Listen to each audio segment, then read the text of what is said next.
Some other news today. A blue plaque unveiled to honour a woman described as the first modern lesbian has been heavily criticised after designers failed to include the word lesbian on the tribute.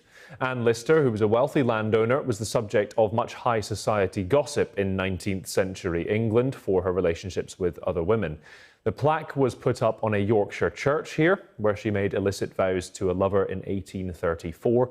The text describes her as gender non-conforming. We're joined now by the writer Julie Bindel. Julie, thanks very much for taking the time to speak to us.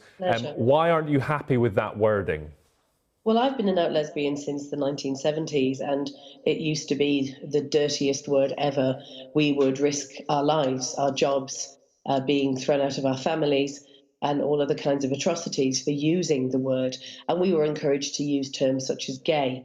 And of course, increasingly, the pressure is to use the term queer, which belies the actual significance of how women face the double whammy of anti-lesbian bigotry and sexism, which is where it comes from. So to have a woman such as Anne Lister, who, whether she was the first modern lesbian or not, is besides the point. She was privileged enough with her wealth to be able to choose to live how she wanted to live. But even so, it was an extremely brave step for her. She insisted upon the very first recorded civil partnership, which wasn't in any way legally binding, with her female partner, and lived openly and proudly as a lesbian. And to have now, 40 years after I came out, to the horrendous bigotry and violence handed out to women like me, to see that word being disappeared is beyond an insult. Do you think it's intentional, though? And I would point out York Civic Trust's statement on this. We've received many positive responses, but we are really sorry that there are also many people who feel let down by the plaque's wording. The phrase gender non-conforming was not intended to be read as a replacement for the word lesbian, and they're open to the idea of updating the plaque in near future. Do you think it was intentional, or is this a mistake that has upset people?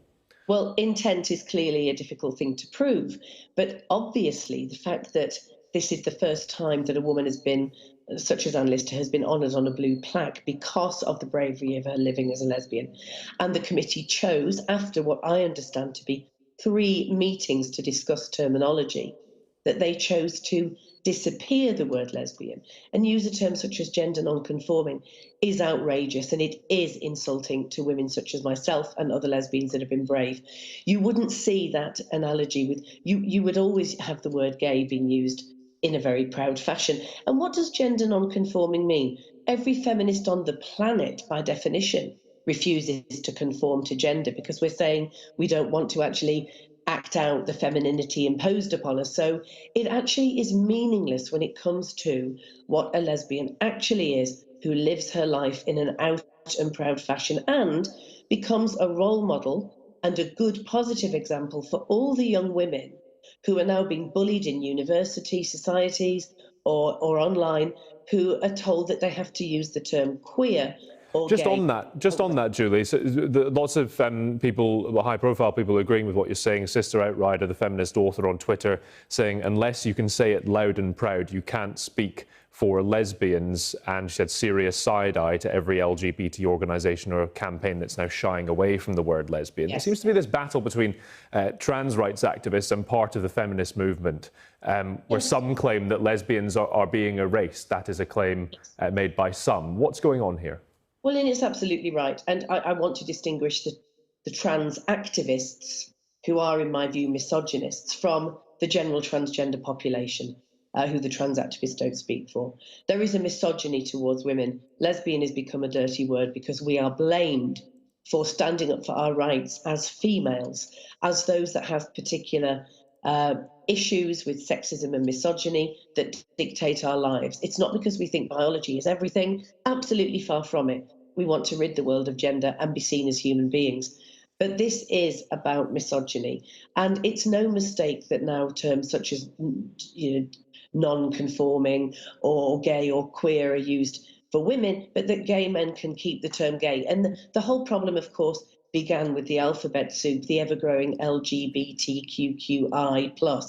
And, there are people within that so-called Rainbow Coalition who've never faced a day's discrimination or prejudice in their lives. What on earth does questioning mean, which is one of the cues? What on earth does asexual mean or polyamorous mean when it comes to talking about the fact that our lives are in danger all over the planet when we come out as gay or lesbian. And so I'm one of those that will fight tooth and nail to reclaim this word and all the pride associated with it that we have actually fought Okay. for since way back before Anne Lester, probably.